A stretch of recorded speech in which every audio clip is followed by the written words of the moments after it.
I am Kuben, I'm an alcoholic. Whoa! This is nerve-wracking. um, yeah, thank you all for being here today. Really appreciate it. 1 year, wow. Um, so I grew up in Durban. Two sisters, both my parents. Very loving home. Love was always endless. And very religious background. Always did all the prayers required of me by my religion and followed everything. I never really knew the significance of any of them, but yeah, I did them in any way. To me, I sort of revered my parents as God in my life. So I think from a young age, people pleasing was a big defect for me. I grew up that way. I always had to make my parents proud. Always had to keep a certain image of myself. Yeah, I grew up really obedient, respectful, had lots of integrity, which made me really, really arrogant because, you know, knowing what's right and wrong, sometimes if you're not humble, you become arrogant, you know. And so I judged everyone else. And yeah, fast forward, I always had these do's and don'ts, and one of them was I could not believe how people could become alcoholics. It just I just couldn't believe it that people could actually have another drink and another drink and another drink, and for me there was nothing addictive in alcohol. So I couldn't believe that. I could not believe how people could have affairs when they made a vow to that one person. I could not believe how people could have meaningless sex with prostitutes. Those were sort of like on my list of things never to do. And I went to Joburg. Work got a little bit rough, but it was like the first thing in my life that really, really crumbled down on me. And I found myself doing all those things that I said that I'd never do in my active, which later on I found out that most of the things that happened was when I was sober, and I used afterwards to try and feel better about it. So it really, really confused me, and I didn't know who I was anymore. I started pushing the people that I love away. I started taking heavy to alcohol to make me feel better or to make it okay. Because when I used, I felt okay. I didn't need to deal with reality. So I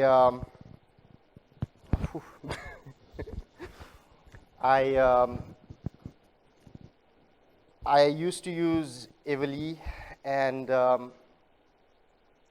started pushing the people I love away. My wife especially, my family, those close to me. And I came back down to Durban because my son was conceived. I think he saved my life, because if it wasn't for him, I would have just continued living in Joburg, separated from my wife and living a meaningless life. So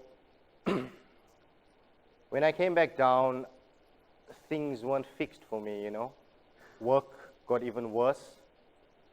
And it was all because of me and my attitude towards it. I started running my career down. I started pushing the people I love even further away. And it came to a point where I just didn't want to feel anymore, because all I felt was pain and fear. And I couldn't believe what I've become, because this was really me. And so I asked my wife for a separation. I decided that I'm going to do whatever I want to do and not give a damn about anyone around me. And just a whole lot of self-will. And it continued like that until later on, whether I used or not, I still felt pain and fear. And the pain sort of became unbearable until I tried to commit suicide. And so I took a whole lot of pills, about 30 Schedule 5 painkillers, and I typed a suicide note on my phone, and I went to bed. And then the next morning, I woke up kind of fresh and really, really relaxed, but really disgusted with myself, absolutely disgusted with myself. I couldn't believe what I had done. So, like the alcoholic that I am, because I was so disgusted with myself, I continued drinking to try and beat that pain away. And I continued drinking. I think it was like 2 weeks later, where I was whacked out of my mind again. But this time, instead of trying to kill myself, I decided to pray. And, I sort of pushed my family, my loved ones, myself, even God away during this whole thing, because I felt really unworthy. And so for the first time after a long time, I really, really decided to pray. And my prayer was to actually take this pain away, because it was so unbearable. And I think that was my surrender. That was really my rock bottom for me. And so I felt that night, I just felt sort of wings pick me up, put me to sleep. And I went to bed, and I woke up at about 4 p.m. the next day, to my wife standing over me. And I told her I need help. And I told her I need rehab. And I never knew anything about AA before that. I never knew what rehab was. I didn't know a step in the 12 steps. I didn't know anything about it. I never read up on it previous to that. But I just said rehab. I don't know why. And the first thing that came out on my search was the house on the hill. And I called over, couldn't get anything. All I could hear from the other side was just bring your clothes and come. And so I went to visit, spoke. I remember speaking to the person, telling them that, listen, I'm an alcoholic, but alcohol is not my problem. I have a problem with me. Even at that time, I knew that. And I was afraid to give up alcohol because I didn't know of what I might pick up next, because I knew I needed something to get through life. I knew I couldn't deal with life on life's terms. So I was introduced to the 12 steps, what it's about, and to this beautiful spiritual program. It was just amazing, and I decided to check myself in. Rehab. I stayed for the full 3 months. Wow, I wish it was the most serene part of my life. I wish I could check myself in every year. It's just so easy there. And life just stands still at that point, So I went to the house on the hill, and I learned so much about myself, This program, it taught me about who I am, and I found me. which is the most important thing, you know. I found out who I am, and I am all those things. And the program taught me that it's okay, and I can live with that. And I have the simple program now that can get me through life on a daily basis. So, rehab. You know, in my first day in rehab, I remember it was a Monday. I was sitting in, and it was games night. And I was sitting in, and I remember feeling that, I don't know, I felt so normal around everyone. And it was until the next day that I found out that we are all insane. And I was feeling normal because I was insane too. But yeah, rehab, it taught me so much, you know. I listened to people sharing a lot, and often people say that concerns was the best thing. And nobody really said why. And for me, it was one of the big things that taught me a lot of lessons. You know, I was concerned twice. I was a good boy. So the first one, it just gave me my truth. You know, I was always honest throughout my life. But I never knew the truth about what a selfish, inconsiderate idiot I was, you know. And that first concern really gave me, thanks Reese. That first concern really helped me with that. It helped me find out who I was, and that made it a lot easier to get through the rest of the program. And the second concern, that was just bull crap. I was concerned, and then it just blew out of proportion, and it was a whole lot of stuff that wasn't even relevant. And I think it was just people concerning me that needed to concern. And that also taught me a big lesson, you know, because it helps me even now. And the important thing that I took from that was it taught me how to be resilient. And it taught me how to deal with life. Because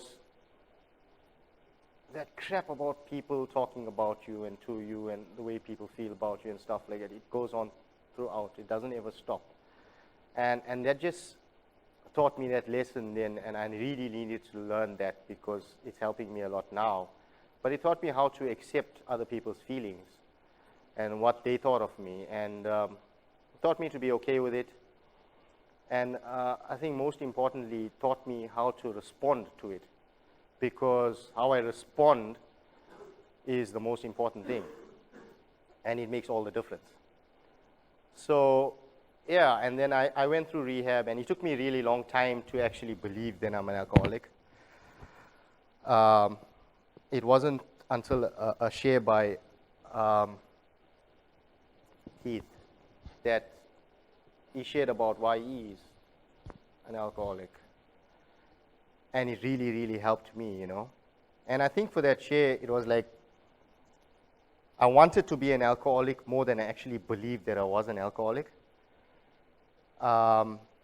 Because for me, it was just simple at that point. It was just like I had this deep void in me, this fear of not living up to people's expectations, and this deep-seated pain, and there's just this huge void.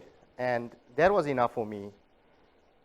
And it was enough for me to just, because I'm a very logical thinker, so for me to make sense of everything, it matters. But at that point, it made sense to me that if there's so many people that this program helps close that void, it can do the same for me, and I was willing to believe, and I was willing to try. So yeah, from that time I just gave it my all. I learned, I mean, the things in rehab taught to me, get on your knees, taught me to learn how to be humble. And meditation taught me how to listen and appreciate life, listen to and appreciate life. And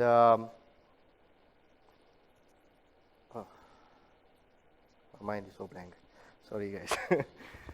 So, and prayer. Prayer taught me that that I'm not in control, and I don't have to be in control, and it made it okay. And I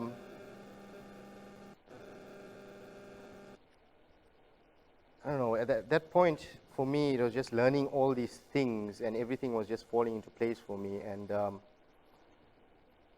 my 3 months in rehab just went by like that, and the next thing I know, I was back into life. Going home, wow. For the first couple of months, it was just like overwhelming. There was this rage of emotions and feelings, and I don't know, for the first couple of months, to be honest, I missed not giving a damn, because it was so overwhelming, and it was me being present after so long in the lives of my family and my kids and everyone that I loved. And it took me a while to actually learn how to be that person again, And I had this program guiding me and being with me, but it made a huge difference. But it was just hard at first, because in rehab it was so easy and serene, and everything was always there. So after a couple of months, I think even now it's like been like up and down. I'm never ever serene all the time. Joyous and free, something that I got to work hard at, and it's always up and down because life just throws curveballs all the time. But this program, it helps me deal with it. It's like the share when I was in rehab. This lady shared, and I quote her, that recovery is like driving to Joburg at night. And she said that, when you drive to Joburg at night, you put your lights on and you can only see about 10 meters or so of the road. And that's all you can see, and that's all you need to see, but you have faith that you're going to Joburg and you're going to end up there. And that's how it's been for me in recovery, I have enough light shed on to take that step forward, to teach me and keep me guided in the right path. And I have faith to know that I'm heading in the right direction. And that's how it's been for me. My life has been restored somewhat. I'm still not all there, my DNA is still the same. I'm still that alcoholic from before. Nothing's changed. My DNA is the same. I'm still that person with all those character defects. I think the only thing that has changed is that I've replaced my alcohol with God. And that makes all the difference, because no matter what happens, I know it's going to be okay. And yeah, I just want to read something that I wrote. I wrote this about, I think it was about 1 month in my recovery. 1 month at home, about 4 months in my recovery, and it's something that I keep with me to remind me of where I've been. And because for me, the alcoholic that I am, it's so easy to forget and sort of be okay with things as it is now. And what happens to me is that I'm happy in the space and everything is okay, and I forget why I got here or how I got here, and then things just start tumbling down again. So I always need to remember where I came from, and this is something I wrote. I normally write. Don, I need to hook you up. I normally write. It's called Deep in Thought. I have been deep in thought today. I've been waiting. I know what it's like to be stuck in the depths of self and not be able to resurface. Stuck with nothing but the darkness of a life unworthy of good. I know what it's like to dislike the me that I've become and not want to see any reflection of me. I know what it's like to be in that dark, dreary hole with no peace to cure my void heart. The darkness of my soul wraps around me like an unwanted predator. 1,000 sharp teeth pierces me, and pain and hurt is too much to bear. After a while, it becomes bearable as it becomes normal, and life goes unnoticed. I have learned that the unwillingness to live is the same as death. I have felt death. I have welcomed death. I have embraced death. I know what it's like to climb out of this hole too. Like a child receiving a gift for the first time, I too have stared at nature in wonder. I have learned to appreciate what the moment has to offer and embrace it as my gift that God has tailored just for me. I embrace the sadness, the joy, all in the same breath, with no question as to why, because I know it is my God that has the answers, and that is enough for me to know. I no longer have to fear the day or the life that has no right answers. I no longer have to fear living, because everything is as it should be. Life is just life, and I am strong now. Strong enough to know that in my vulnerable state, I am open to accept this life for what it is and appreciate the little bits.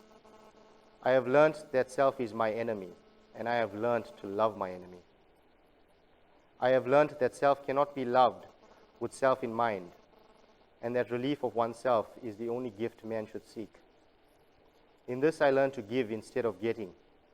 I learn to love instead of being loved. I learn to forgive instead of resenting.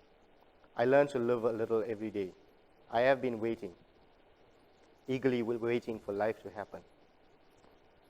Yeah, that was my thoughts after 3 months in rehab, and I keep it with me to read it now and then, whenever I feel overwhelmed, and it always helps me to stop and pray. You know, I normally pray throughout the day. I don't just take the time in the morning or in the night to pray.